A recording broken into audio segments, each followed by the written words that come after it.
গণিতের জগতে সবাইকে স্বাগতম। আজ আমরা এমন একটা জিনিস নিয়ে কথা বলবো যা ক্যালকুলাসের একেবারে গোড়ার কথা, মানে এর ভিত্তি। এর নাম হলো গাণিতিক লিমিট। এটা এমন একটা কনসেপ্ট যা গণিতের অনেক জটিল রহস্যের দরজা খুলে দেয়। আমরা তো ছোটবেলা থেকেই শিখে এসেছি যে শূন্য দিয়ে কোনো কিছুকে ভাগ করা যায় না। কিন্তু একবার ভাবুন তো, যদি ভাগের ওপরে আর নিচে দুটো জায়গাতেই শূন্য থাকে, তখন কি হবে?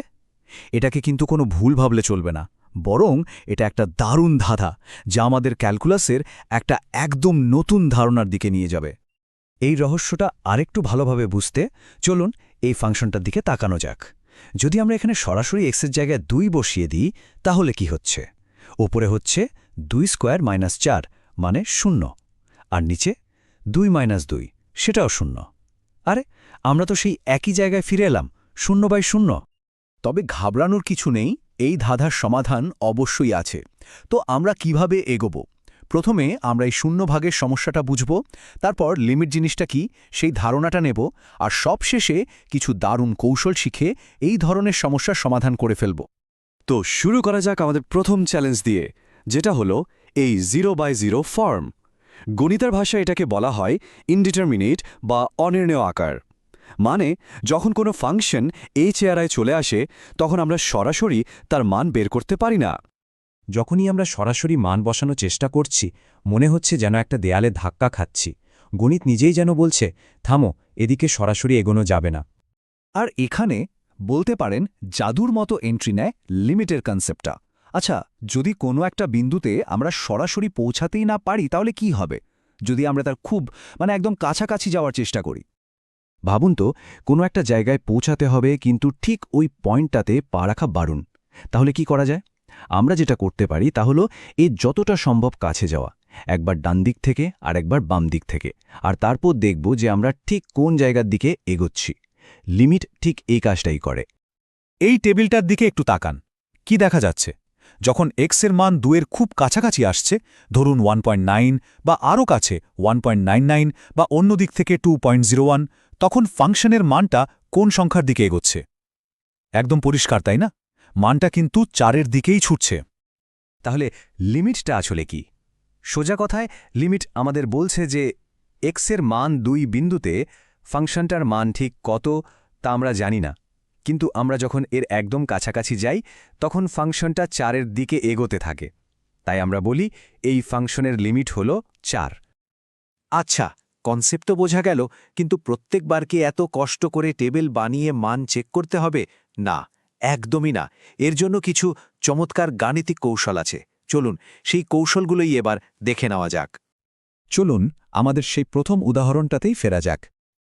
আমরা যদি ওপরে থাকা x² - 4 অংশটাকে উৎপাদকে বিশ্লেষণ করি, তাহলে কি পাই? পাই x-2 গুণ x+2। এখন দেখুন, ওপরে আর নিচের x-2 অংশটা দিব্যি কেটে দেওয়া যায়। কি পড়ে রইল? শুধু x+2। এবার x = 2 বসিয়ে দেখুন, উত্তর আসছে 4। কি দারুণ ব্যাপার, তাই না? কিন্তু সব প্রবলেম তো আর এত সহজে ফ্যাক্টরাইজ করা যায় না, বিশেষ করে যখন ফাংশনে স্কোয়ার রুট বা বর্গমূল চলে আসে। এই ধরনের সমস্যার জন্য আর একটা দারুণ কৌশল হল কনজুগেট বা অনুবন্ধী ব্যবহার করা। মানে বর্গমূল সহ অংশটার মাঝের চিহ্নটা পাল্টে দিয়ে, যেমন a-b কে a+b বানিয়ে সেই নতুন রাশিটা দিয়ে ওপরে ও নিচে গুণ করা। এতে প্রায়শই স্কোয়ার রুটটা গায়েব হয়ে যায় আর সমস্যাটা সমাধানের জন্য অনেক সহজ হয়ে ওঠে। আর ত্রিকোণমিতি, সাইন, টসাইন এগুলো এলে তো লিমিটের সমস্যা আরও একটু জটিল হয়ে যায়। এখানেই আমাদের কাজে লাগে ত্রিকোণমিতির বিভিন্ন সূত্র।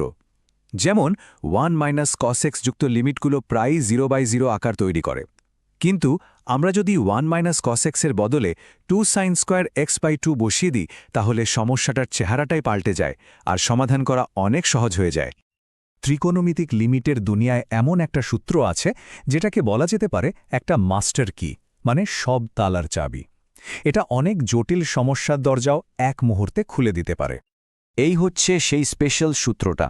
যখন x শূন্যের খুব কাছাকাছি চলে যায়, তখন sin x/x এর মান 1-এর দিকে এগোতে থাকে। এটা একটা প্রমাণিত সত্য। আর এর আসল মজাটা হলো, অনেক জটিল ত্রিকোণমিতিক লিমিটকে একটু এদিক ওদিক করে এই আকারে নিয়ে আসা যায়, আর তারপর খুব সহজেই সমাধান বের করে ফেলা যায়। চলুন এই সূত্রের একটা প্রয়োগ দেখি। ধরুন আমাদের কাছে আছে sin 5x বাই x। সূত্রটা ব্যবহার করতে হলে আমাদের নিচেও একটা 5x লাগবে, কারণ অ্যাঙ্গেল আর নিচের অংশটা এক হতে হবে। তো কি করা যায়? সোজা ব্যাপার, আমরা রাশিটাকে 5 দিয়ে গুণ আর ভাগ করে একটু নতুন করে সাজিয়ে নিলাম। এখন দেখুন ব্র্যাকেটের ভেতরের sin 5x বাই 5x অংশটার মান হয়ে গেল 1, আর বাইরে থাকা 5টায় হয়ে গেল আমাদের ফাইনাল উত্তর। আচ্ছা, আমরা তো অনেকগুলো কৌশল শিখলাম, চলুন এবার সবগুলোকে একসাথে কাজে লাগাই। এবার আমরা এমন একটা সমস্যা সমাধান করব যেখানে একাধিক কনসেপ্ট ব্যবহার করতে হবে। আমাদের ফাইনাল চ্যালেঞ্জ হলো এই লিমিটটা। এখানে ওপরে দুটো সাইন ফাংশন বিয়োগ হচ্ছে আর নিচে আছে আরেকটা সাইন ফাংশন। সরাসরি মান বসালে এটাও কিন্তু 0/0 আকারেই আসবে। তাহলে উপায়? চলুন এটাকে ভেঙে ভেঙে সমাধান করা যাক। প্রথম ধাপে আমরা ত্রিকোণমিতির sin c minus sin d সূত্রটা ব্যবহার করছি। এতে ওপরে মানে নিউমারেটরের অংশটা পাল্টে হয়ে যাচ্ছে 2 cos 4x sin x। এবার দেখুন তো ফাংশনটার ওপরে আর নিচে দুটোতেই sin x চলে এসেছে। এগুলোকে তো আমরা কেটেই দিতে পারি। তাহলে আমাদের কাছে পড়ে রইল শুধু 2 cos 4x। এখন লিমিটের মান বের করা তো একদম সহজ। x এর জায়গায় 0 বসালে cos 0 হয় 1, আর আমাদের চূড়ান্ত উত্তর চলে আসে 2। তাহলে পুরো আলোচনার সারমর্মটা কি দাঁড়ালো? লিমিট আসলে আমাদের একটা নতুনভাবে দেখার চোখ দেয়। এটা আমাদের শেখায় যে কোনো বিন্দুতে সরাসরি পৌঁছাতে না পারলেও তার আশেপাশের আচরণ দেখেও অনেক কিছু বোঝা যায়। আর এই অসাধারণ ধারণাটাই কিন্তু পরে ডেরিভেটিভস আর ইন্টিগ্রেশনের মতো বিশাল জগতের দরজা খুলে দেয়। আমরা দেখলাম লিমিট কিভাবে একটা পয়েন্টের রহস্য সমাধান করে দিল। কিন্তু একবার ভাবুন তো, এই একই আইডিয়া ব্যবহার করে যদি আমরা একটা বাঁকা লাইনের মানে একটা কার্ভের প্রত্যেকটা পয়েন্টের ঢাল বা স্লোপ মাপার চেষ্টা করি, তাহলে কি হবে? এর উত্তর কিন্তু লুকিয়ে আছে ক্যালকুলাসের ঠিক পরের অধ্যায়টাতেই।